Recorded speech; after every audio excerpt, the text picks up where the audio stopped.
Power button on చేసుకున్నాక ఇక్కడ మీకు గ్రీన్ లైట్ వెలుగుతుంది కదా, గ్రీన్ లైట్ వెలిగిన తర్వాత గ్రీన్ లైట్ వెలిగిందంటే మీ క్యాలిబ్రేషన్ పర్ఫెక్ట్గా ఉందని, గ్రీన్ లేకుండా ఆరెంజ్ కానీ రెడ్ కానీ ఉంటే మీ క్యాలిబ్రేషన్లో ఏదో తప్పు ఉందని మళ్ళీ అన్నీ లాక్ చేసుకొని మళ్ళీ క్యాలిబ్రేషన్ ఫస్ట్ నుంచి చేసుకోవాలి. ఈ క్యాలిబ్రేషన్ అయిపోయిన తర్వాత మనము ఆటో క్యాలిబ్రేషన్ చేయాలా. అంటే ఏంటంటే గింబల్ని మనం 90% పర్ఫెక్ట్గా సెట్ చేస్తాం, మిగతా 10% మోటార్ తగ్గట్టు అడ్జస్ట్ చేసుకోవాలంటే ఆటో క్యాలిబ్రేషన్ అనేది ఒకటి ఉంటుంది.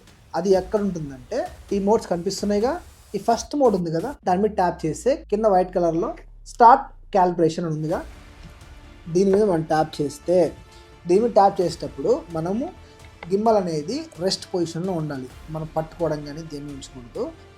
ట్యాప్ చేయగానే గింబల్ కాసేపు వణుకుద్ది, ఎందుకంటే మోటార్ని అది అడ్జస్ట్ చేసుకుంటుంది పర్ఫెక్ట్గా. వన్స్ ఆ క్యాలిబ్రేషన్ అనేది 50% అయిపోయింది, సౌండ్ మాత్రం కొంచెం వస్తుంది, ఏం కంగారు పడవకండి ఓకేనా. మీకు గింబల్తోని పర్ఫెక్ట్గా షార్ట్స్ ఎలా తీసుకోవాలని నేను నేర్పిస్తాను ఓకేనా. మీకు అది కావాలంటే కింద కామెంట్ చేయండి.